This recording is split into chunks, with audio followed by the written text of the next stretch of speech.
आज हमारा क्वेश्चन है एक्सरसाइज 5.2 से क्वेश्चन नंबर 7 है। Where will the hour hand of a clock stop if it start. क्या कह रहा हैंड जो आवर हैंड है उसका क्लॉक जो सुई है कहाँ पे रुकेगी अगर वो स्टार्ट हो रही बल फ्रॉम 6 से। अगर वो 6 से चलना शुरू करेंगे turn through the one right angle. अब 6 से चलना वो वन राइट एंगल उसको बनाना है तो कहाँ पे स्टॉप होगी वो सुई। मतलब कहने का मतलब ये वॉच हमारी, ये वॉच है, ये 12 होता है यहाँ पे हमारा 1 होता है, ये 2, यहाँ पे 3, ये 4 होता है, ये 5, 6, 7, 8, 9, 10 और ये 11 है। ठीक है, अब मुझे 6, ये हमारा 6 है। अब ये जो सुई है यहाँ से चलेगी और हमें एक राइट एंगल बनाना है। राइट एंगल क्या होता है? Right angle means exactly measure exactly 90। मुझे 90 का एक एंगल बनाना। तो ये वॉच जब यहाँ से घूमती हुई चलेगी क्लॉकवाइज तो कहाँ रोकेंगे जिससे हमारा एंगल कितने का बन जाए 90। तो ये आपको समझना पड़ेगा जो हमारा पूरा गोला होगा वॉच होती पूरी कितनी होती 360 की होती। अगर ये गोला देखा जाए तो कितने का होता है 360 डिग्री का होता है। ठीक है, अब देखो 1 से चल के अगर हम 12 तक जाएंगे कितने नंबर से 12 है तो हमें मालूम है 360 अपॉन अगर 12 करोगे आप 12 3 जे कितना होता है 36 और ये 0। तो एक मतलब एक नंबर कितने एंगल का बन रहा है 30 डिग्री बन रहा है। कहने का मतलब है कि 12 से 1 के बीच अगर मैं 12 से 1 तक चलूँ तो ये 30 डिग्री का एंगल बनेगा इनके बीच, क्योंकि कितने पूरा गोला 360 का पूरा गोला 360। अब 1 से लेकर 12 तक नंबर है तो 12 से डिवाइड करता है एक एंगल कितने का बन रहा है इन दोनों के बीच का एंगल कितना बन रहा 30 का बन रहा। इन दोनों के बीच का भी 30 बनेगा, इन दोनों के बीच का भी 30 बनेगा। मतलब अगर हम 3 नंबर के बीच चलेंगे तो हमारा 90 हो जाएगा, 30 30 90। अब देखो मैंने 6 से 7 चला तो 30 एंगल पूरा कर लिया मैंने। अब मैं 6 से 7 तक चला, 7 से मैं 8 चला तो यहाँ भी 30 एंगल हो गया। 8 से 9 तक चलूँगा तो 30। अब मुझे राइट एंगल तो 90 का होता ना, तो हमें क्या राइट एंगल तक पूछना। तो 30 ये हो गया 6 से 7 के बीच, 30 7 से 8 के बीच हो गया और 8 से 9 के बीच 30 हो गया। तो 30 30 30 कितना होता 90 हो जाता। 90 मतलब राइट एंगल हो गया, 90 मतलब राइट एंगल बन गया हमारा। तो मुझे कहाँ पे स्टॉप करना है? मुझे 9 पे स्टॉप करना है। तो हम लिख सकते हैं स्टॉप एट 9। ठीक है, तो मुझे कहाँ पे स्टॉप करना होगा 9, क्योंकि मुझे एक राइट एंगल बनाना है। इसलिए मुझे 6 से चला तो इनके बीच का एंगल कितने का है 30 का। तीनों को दो नंबरों के बीच का एंगल कितने का बनता है 30 का बनता है। तो मुझे 6 से 7 30, 7 से 8 30 और 8 से 9 30। तो ये हो गया 90 और 90 तो हम कहाँ स्टॉप करेंगे 9 तक। ओके, नेक्स्ट हमारा क्वेश्चन है from start from 8 and turn through the 2 right angle. अब हमें 2 राइट एंगल बनाने, कितने बनाने 2 राइट एंगल। भाई अभी तक तो एक था अब 2 आ गए। तो मुझे ये हमारे वॉच है ये 12 1 2 3 4 5 6 7 8 9 10 और 11।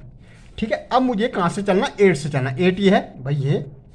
अब मुझे पता है कि इनके बीच का 30 है एंगल, इसके बीच भी 30 बनेगा, इसके बीच का 30। तो इन दोनों को मिलाओ भाई 90, एक एंगल तो बन गया राइट एंगल।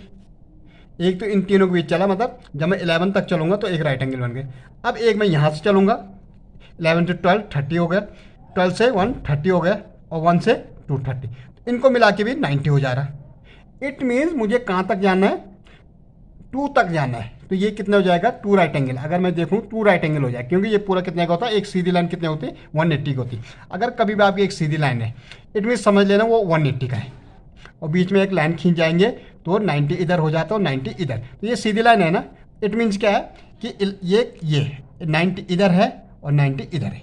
ठीक है, 11 तक जाएगा 90 इधर हो जाएगा 90 इधर। इट मीन्स मुझे कहाँ तक जाना 2 तक। Stop at 2। ओके, नेक्स्ट हमारा है फ्रॉम 10। अब मुझे स्टार्ट करना 10 से और टर्न थ्रो 3 राइट एंगल। अभी 1 था फिर 2 था अब 3 तक जाना है। तो अगेन वही प्रोसेस वही हो गया हमारी 12 1 2 3 4 5 6 7 8 9 10 और 11। मुझे कहाँ से चलना शुरू करना है? मेरी वॉच ही ये यहाँ से हमारे चली, सुई हमारी ये है यहाँ पे। अब भाई यहाँ पे 30 तो ये हो गया, 30 इन दोनों के बीच हो गया, प्रत्येक नंबर के बीच 30 है तो 130 तो ये हो गया कहाँ तक 1 तक। ठीक है। अब ये एक 90 बन गया, दूसरा ये बनेगा 30 ये है, 30 ये है और 30 इनके बीच है, तो दूसरा राइट एंगल ये बन गया 90 का। अब फिर एक ये है, एक ये, एक ये, 30 ये हो गया, 30 ये हो गया, 30 ये हो गया। इट मीन्स हमारा 1 2 3 बन गए। तो मैं कहाँ पूछ रहा 7 तक, ये हमारा, तो ये हो गया 3 राइट एंगल। ये मतलब 3 राइट एंगल कहाँ पूछ रहा है हमारा, स्टॉप एट 7।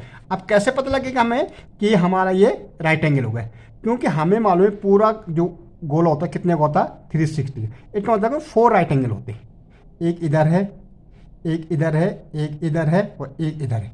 तो भाई एक राइट एंगल यहाँ पर चला, 3 इधर हो जाए भाई, ये भी एक ये राइट एंगल बन रहा। तो 3 हमें किससे चलना था, 10 से चलना था, और कहाँ तक स्टॉप करेंगे 7 तक, तो 3 राइट एंगल बन जाएंगे स्टॉप एट। क्यों, क्योंकि हमारे एक पूरे गोले में कितने होते, 4 होते, तो एक बच रहा है ये वाला। ठीक है, ओके। अब कह रहा है 7 and turn through the 2 straight angle. तो 7 से चलना है भाई, सीधे सीधे स्ट्रेट एंगल। 2 स्ट्रेट एंगल का मतलब होता है कि ये 360 बोल रहा है। तो ये गोला कितने होता है 360, तो ये 12 है, ये 1, ये 2 3 4 5 6 7 8 9 10 और ये 11। भाई यहाँ देखो, यहाँ से चलना है और यहीं आना है। क्या कर रहा है, 7 से स्टार्ट करना है और थ्रो द 2 राइट। भाई ये पूरा गोला कितने होता है, देखो पूरा गोला होता है 360 का। अगर मुझे 7 से चलना और 2 स्ट्रेट एंगल बने, स्ट्रेट एंगल का मतलब होता कि मुझे 2 स्ट्रेट एंगल का मतलब ये 7 है, तो स्ट्रेट एंगल कहाँ तक जाएगा इसका, ये जहाँ जो भी यहाँ का, अगर 12 का तो 1 होगा 3, तो एक स्ट्रेट एंगल ये हो जाएगा, एक इधर हो जाएगा। तो कहाँ पहुँचेंगे भाई, 7 तक पहुँचेंगे। 2 स्ट्रेट एंगल बनाने ना, एक तो यहाँ तक हो गए 1 तक, और फिर यहाँ से यहाँ जाएंगे तो एक और हो जाएगा, 2 हो जाएंगे, तो मुझे 7, तो मुझे स्टॉप एट 7 तक आना पड़ेगा। और हम ये भी कह सकते हैं 2 स्ट्रेट एंगल का मतलब 2 × 2, मतलब 180 का स्ट्रेट एंगल होता है, एक स्ट्रेट एंगल होता है 180 × 2 360 का हो जाएगा। तो पूरा गोला मारना भी नहीं है, तो कहाँ स्टॉप करेंगे 7 पे।